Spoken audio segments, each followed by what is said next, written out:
नमस्कार, फटाफट 100 देख रहे हैं आप। आपके साथ मैं हूं गीतांजलि। आइए करें हैं खबरों की शुरुआत।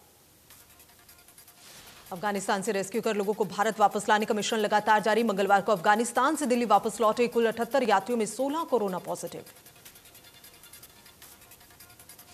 काबुल से गुरु ग्रंथ साहिब लेकर लौटे 3 ग्रंथी भी कोरोना वायरस की चपेट में, हालांकि सभी में कोरोना वायरस के लक्षण हैं।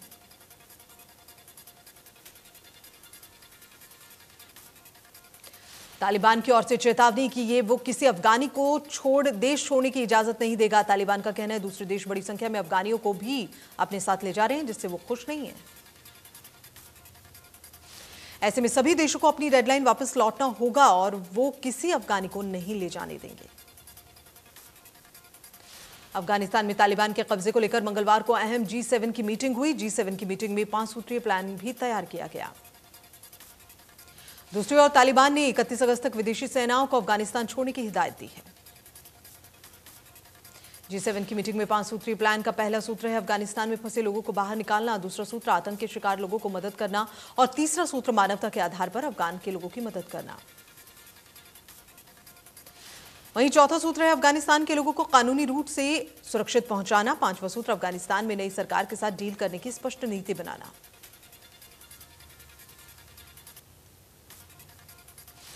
गुरुग्राम में स्ट्रीट वेडिंग जोन बनाने के नाम पर करोड़ों रुपए का गबन करने का एक मामला सामने आया। एमसीजी अफसरों ने जिन्हें रखवाली का काम सौंपा, उन्होंने ठेकेदारों ने सरकारी खजानों के करीब 8.5 करोड़ रुपए डका लिए। निगम सदन ने जब दबाव बनाया तो जांच में अफसरों ने कंपनी को दोषी माना। अब 3 कंपनियों के खिलाफ एफआईआर तो दर्ज कर ली गई है, लेकिन इस मामले में अभी तक कोई कार्रवाई नहीं हुई। जांच के दौरान पाया गया कि 4 एजेंसियों ने निगम को न सिर्फ करोड़ों रुपए का चूना लगाया, बल्कि शहर में रेडी लगाने के नाम पर भी ठगी की है, जिसके बाद निगम ने एडिशनल डिप्टी कमिश्नर की शिकायत पर पुलिस ने केस दर्ज कर लिया है। सोना जकोपुर मार्ग पर कार में सवार बदमाशों ने बाइक पर जा रहे 2 युवकों के साथ दिन दहाड़े मारपीट की, उनसे 20,000 रुपए छीनकर फरार हो गए। युवक बाइक से मोबाइल खरीदने के लिए जा रहे थे और इसी दौरान बदमाशों ने वारदात को अंजाम दिया। पीड़ित युवक को काफी चोटें आई हैं, जिसे सोहना के नागरिक हॉस्पिटल में इलाज के लिए लाया गया और वहां से गुड़गांव के लिए रेफर किया गया।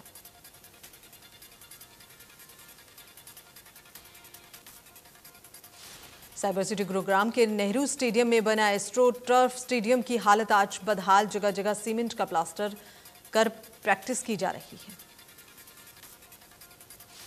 स्टेडियम के एस्ट्रो टर्फ को नया रूप देने के लिए नेताओं ने हरी झंडी भी दी, लेकिन आज तक कोई कार्रवाई आगे नहीं बढ़ी। सोनीपत का सुभाष स्टेडियम बदहाली के आंसू रो रहा है। स्टेडियम में बगैर कोच के खिलाड़ी प्रैक्टिस कर रहे हैं, जिससे उनका मनोबल टूट रहा है। स्टेडियम में कई महीनों से कुश्ती का कोच नहीं है। प्रैक्टिस करने वाले खिलाड़ियों का कहना है अधिकारी सरकार की खेल नीति को पलीता लगा रहे हैं। करोड़ों का बजट भ्रष्टाचार की भेंट चढ़ रहा है। स्टेडियम में पीने के पानी की व्यवस्था को लेकर साफ सफाई की जिम्मेदारी कोई नहीं लेता। पहलवानों को सुविधाएं नहीं मिल पा रही। स्टेडियम में चलने वाली हरियाणा कुश्ती एकेडमी भी बंद हो गई है। कृषि विश्वविद्यालय हिसार ने शिक्षा और तकनीक के आदान प्रदान को लेकर 22 देशों के नाम के साथ MOU साइन किया। बड़े स्तर पर कृषि बिजनेस स्थापित करने वालों को एक छत के नीचे मिलेगी सभी सुविधाएं। हिसार के उपकुलपति ने कहा कि हरियाणा सरकार किसानों और कृषि को आगे बढ़ाने के लिए हर स्तर पर सुविधाएं मुहैया करा रही है। उन्होंने कहा कि आज कृषि का स्वरूप बदल रहा है, जिसके साथ किसानों को भी अपडेट होने की जरूरत है।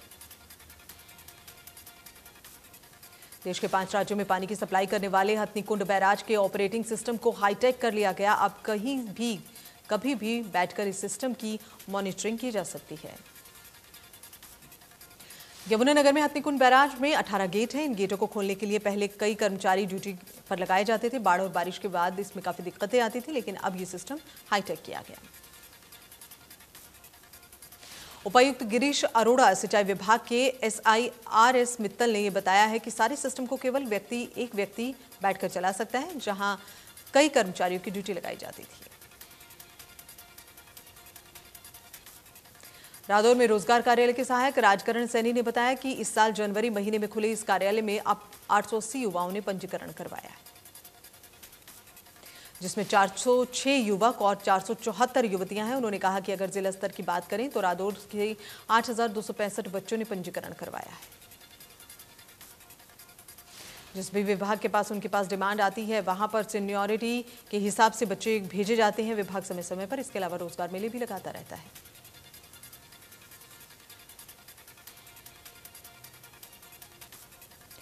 रोहतक में सेना की भर्ती रद्द होने पर युवाओं में नाराजगी है। करीब सैकड़ों युवा जिला उपायुक्त कार्यालय पहुंचे।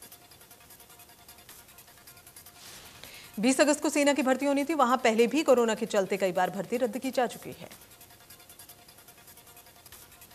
टोहाना के गांव बुआन में डॉक्टर अंबेडकर की मूर्ति को बचाने की मुहिम के तहत अंबेडकर समाज के बैनर तले लघु सचिवालय के बाहर धरना प्रदर्शन किया गया। प्रदर्शन के दौरान समाज के नेताओं ने सरकार और प्रशासन के खिलाफ नारेबाजी करते हुए प्रतिमा पर गोबर फेंकने वालों के खिलाफ केस दर्ज करने की मांग की है।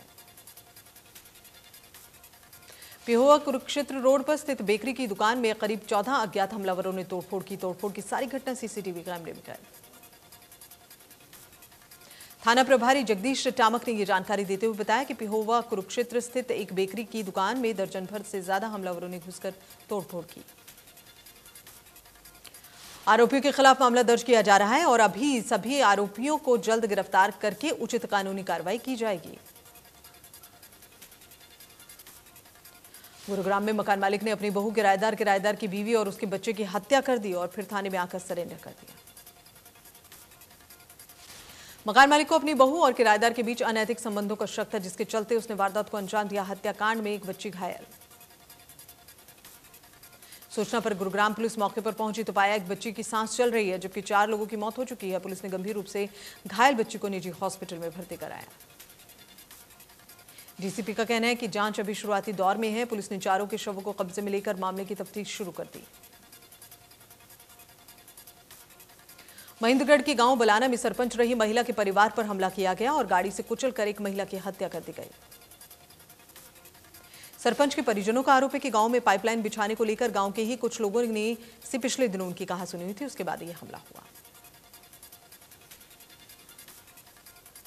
झज्जर में ननिहाल आया कॉलेज का छात्र अपने दोस्त के साथ नहाने के लिए जेएलएन गया था, लेकिन पानी का बहाव तेज होने के चलते वो डूब गया, जबकि उसके दोस्त को बचा लिया गया। घटना के 3 दिन के बाद कॉलेज छात्र का शव गोताखोरों की मदद से बाहर निकाला गया। घटना की सूचना मिलने के बाद पुलिस और मौके पर पहुंची शव पोस्टमार्टम के लिए शव को भिजवाया गया।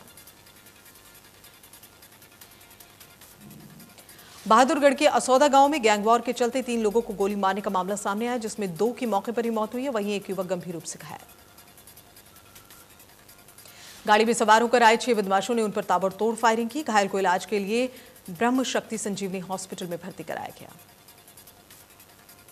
हमलावर वारदात को आसानी से अंजाम देकर फरार हो गए। सूचना मिलने पर पुलिस मौके पर पहुंची और जांच शुरू कर दी। रोहतक शहर के गांधी कैंप क्षेत्र स्थित टेंट की दुकान में भीषण आग लगने से हड़कंप मच गया। आग इतनी भीषण थी कि दुकान में रखा हुआ सामान पूरी तरह जलकर खाक। हालांकि अभी तक आग के कारणों का खुलासा नहीं हुआ, लेकिन फायर ब्रिगेड की 2 गाड़ियां मौके पर पहुंची और कड़ी मशक्कत के बाद आग पर काबू पाया गया। गांधी कैंप में रहने वाले जगदीश दुआ टेंट हाउस चलाते हैं। उन्हें सुबह दुकान में धुआं निकलता हुआ नजर आया। जगदीश के बेटे ने दुकान का शटर खोला तो अंदर आग लगी थी। कुरुक्षेत्र के आयुर्वेद कॉलेज का पार्क लोगों के लिए जी का जंजाल बन रहा है। पार्क से आए दिन कोबरा सांप निकलते हैं, जिससे स्थानीय लोग परेशान हैं। स्थानीय लोगों का कहना है कि पार्क की हालत खराब है, जिसकी शिकायत नगर परिषद को दी जा चुकी है, पर अभी तक कोई कार्रवाई नहीं हुई। चीफ सैनिटरी इंस्पेक्टर ने यह कार्रवाई का भरोसा दिया है। फरीदाबाद में ग्राम पंचायत प्रहलादपुर माजरा डींग गांव में फिर घोटाला हुआ है। लोगों ने बीडीओ और ग्राम सचिव पर मिलीभगत का आरोप लगाया है। ग्रामीणों के मुताबिक गांव में बिना मुनादी कराए इस तरह से पंचायती जमीन को सिर्फ कुछ चंद लोगों को देना एक बड़े घोटाले की ओर इशारा करता है। इन पर जल्द कार्रवाई होनी चाहिए। चरखी दादरी में लघु सचिवालय के निर्माण की प्रक्रिया शुरू कर दी गई है। भवन के निर्माण की लागत 47 करोड़ 50 लाख रुपए रखी गई है। लगभग 24 एकड़ भूमि में जिला स्तरीय लघु सचिवालय और रिहायशी भवनों का निर्माण किया जाएगा। लोक निर्माण विभाग ने सचिवालय का भवन बचाने के लिए ऑनलाइन टेंडर जारी कर दिए हैं। इनको 16 सितंबर को खोला जाएगा। पृथला के चंदावली गांव में आंगनवाड़ी वर्कर्स के लिए 5 दिवसीय शिविर लगाया गया, जिसमें आंगनवाड़ी वर्कर्स को ट्रेनिंग दी जा रही है कैसे प्ले स्कूल की तरह बच्चों को शिक्षा दी जाए। आंगनवाड़ी की सुपरवाइजर ने बताया कि सरकार की कई शिक्षा नीति के तहत अब आंगनवाड़ी केंद्रों में स्कूल जाने से पहले बच्चे को तैयार करना, जिसके लिए आंगनवाड़ी वर्कर्स का शिविर लगाया गया। उन्होंने बताया कि पहले आंगनवाड़ी केंद्र में बच्चा आता था और वहां बैठकर वापस चला जाता था, लेकिन अब आंगनवाड़ी केंद्रों को बच्चे का विकास करने की जिम्मेदारी दी गई है ताकि बच्चा स्कूल जाने के लिए पूरी तरह तैयार हो सके। हरियाणा सरकार ने ग्राम पंचायतों के अधीन इलाकों में बिजली के बिलों का टैक्स लगाने की नोटिफिकेशन जारी की है, जिसके तहत जनवरी 2021 महीने से बिजली के बिलों पर 2% टैक्स की वसूली की जाएगी। नाजायज टैक्स लगाया गया है। गांव में किसान और मजदूर हैं जिनको राहत देने के बजाय सरकार टैक्स लगाकर उन्हें परेशान कर रही है। जाखल में किसान संघर्ष समिति के बैनर तले किसानों ने अपनी मांगों को लेकर धरना प्रदर्शन किया। नारेबाजी करते हुए अधिकारियों को ज्ञापन सौंपा। किसानों ने कहा कि अगर समस्या का जल्द समाधान हुआ तो वो दोबारा से धरना शुरू करेंगे और जाखल कासमपुर पिछले लंबे अरसे से टूटा हुआ है, जिसे लेकर वो कई बार इसकी शिकायत कर चुके हैं। पलवल में नगर परिषद में लगे सफाई कर्मचारी एक बार फिर से आंदोलन की राह पर हैं। नगर पालिका कर्मचारी संघ हरियाणा के आह्वान पर 2 दिन की कार्मिक भूख हड़ताल पर कर्मचारियों ने आंदोलन की हुंकार भरी है। कर्मचारियों ने सरकार के खिलाफ जमकर नारेबाजी की, सरकार को चेतावनी दी अगर जल्द ही उनकी मांगें नहीं मानी गई तो आने वाले दिनों में उनका आंदोलन और भी तेज होगा। यमुनानगर के एक मकान में बंद पड़े कमरे में महिला का शव मिला है। आसपास के लोगों में सनसनी फैली है। घर से बदबू आने के बाद पड़ोसियों ने पुलिस को इसकी शिकायत की। करनाल में जलमाना गांव के पास एक दर्दनाक हादसे की एक लड़का और लड़की की मौत हुई है। दोनों असंध से बाइक पर सवार होकर अपने गांव की ओर जा रहे थे। ऑल्टो गाड़ी ने बाइक को टक्कर मारी। झज्जर में सरकार के विरोध में उतरे सफाई कर्मचारी। शुरू की भूख हड़ताल। समान काम समान वेतन की मांग। अस्थायी कर्मचारियों को नियमित करने का वादा पूरा करे सरकार। रोहतक स्थित महर्षि दयानंद विश्वविद्यालय में स्नातकोत्तर की परीक्षाएं 1 सितंबर से शुरू होनी है, लेकिन अब इंसो छात्र इकाई ने इस परीक्षाओं का विरोध कर दिया है। इंसो का कहना है कोविड-19 के चलते पाठ्यक्रम पूरा नहीं हुआ, इसलिए या तो परीक्षा पद्धति में बदलाव किया जाए या फिर इन विद्यार्थियों को अगली कक्षाओं में प्रमोट कर दिया जाए। अपनी मांगों को लेकर उन्होंने वाइस चांसलर कार्यालय के बाहर जमकर नारेबाजी की। वाइस चांसलर कार्यालय में परिधि में घुसकर हंगामा किया। मांग नहीं मानने पर विरोध करने की बात कही। बल्लभगढ़ के मेन बाजार में पुलिस ने दुकानों पर काम करने वाले कर्मचारियों को वेरिफिकेशन करना शुरू कर दिया। अग्रसेन चौकी के इंचार्ज विनोद कुमार ने खुद सभी दुकानों में जाकर वहां काम करने वाले लोगों का काम नाम सब पूछा और नोट कर उन्हें पुलिस चौकी में अपनी एक आईडी जमा करने के लिए भी कहा। इस दौरान दुकानों पर काम करने वाले लोगों का भी वेरिफिकेशन किया गया। दुकानों पर काम करने वालों को हिदायत दी गई कि वो अपनी कोई भी आईडी लाकर पूरी जानकारी के साथ चौकी में जमा करवाएं।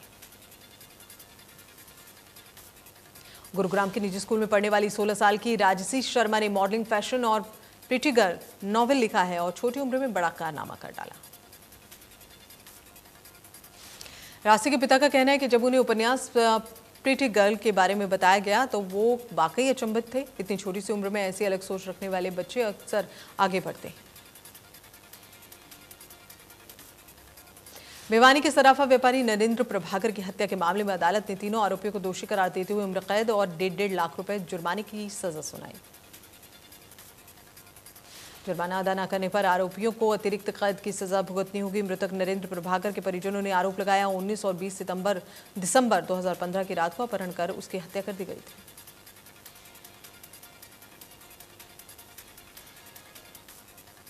कृषि आंदोलन और कृषि कानूनों को रद्द करने को लेकर चरखी दादरी किसान यूनियन ने जिला प्रशासन को एक ज्ञापन सौंपा है और किसानों की मांग पूरी करने की मांग की है।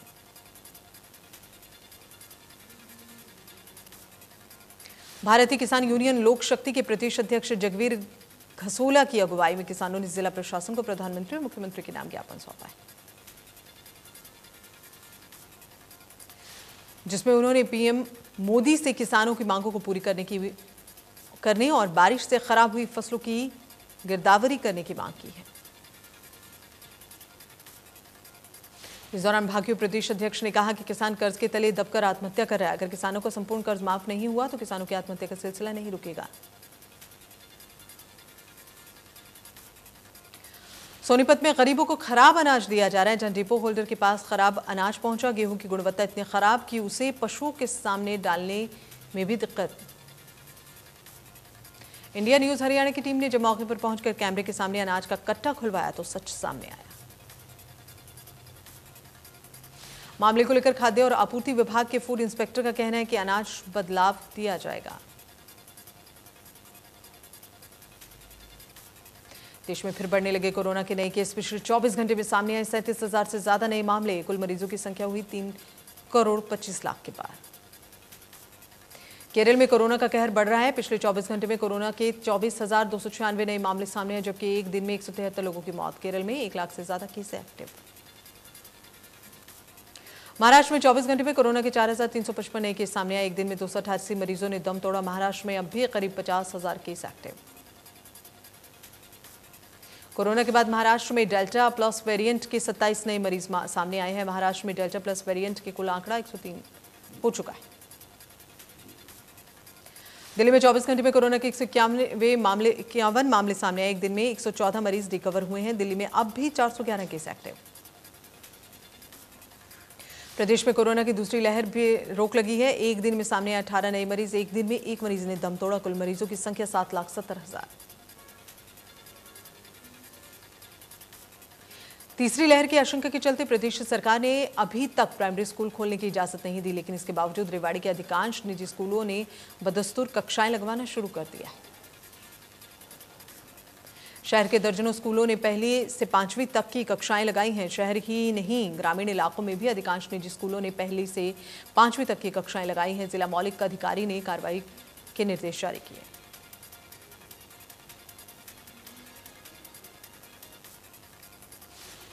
मुख्यमंत्री उद्धव ठाकरे थप्पड़ मारने की बात कहकर गिरफ्तार किए जाने वाले केंद्रीय मंत्री नारायण राणे को कोर्ट से जमानत मिल गई।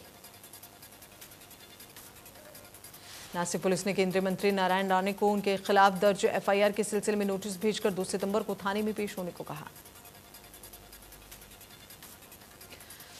राणे के वकील ने कहा कि उनके मुवक्किल के खिलाफ पुलिस ने जो धाराएं लगाई हैं वो बिल्कुल गलत हैं। पुलिस ने जांच के लिए डिमांड की मांग को लेकर जो कारण दिए हैं वो भी सही नहीं है। बिहार में पंचायत चुनाव की तारीखों का ऐलान कर दिया गया। राज्य में 11 चरणों में चुनाव करवाए जाएंगे। पहले चरण का मतदान 24 सितंबर को और 11वें चरण का मतदान 12 दिसंबर को होगा। वहीं जिन जिलों में बाढ़ की दिक्कत है उनमें पहले चरण में मतदान नहीं कराए जाएंगे। उत्तराखंड के देहरादून में मंगलवार को लगातार 7 घंटे तक बारिश होने के बाद हालात बिगड़ गए। सड़कों पर सैलाब आ गया, घरों में भी पानी भर गया। संतला देवी इलाके में 2 बार बादल फटने से हालात बेकाबू हुए हैं। इसमें किसी की जान नहीं गई।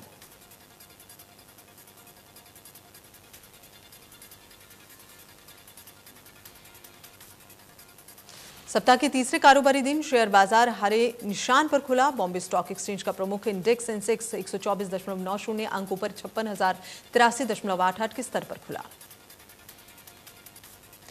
वहीं नेशनल स्टॉक एक्सचेंज का निफ्टी 45.80 अंकों की बढ़त के साथ 16,670.40 के स्तर पर खुला।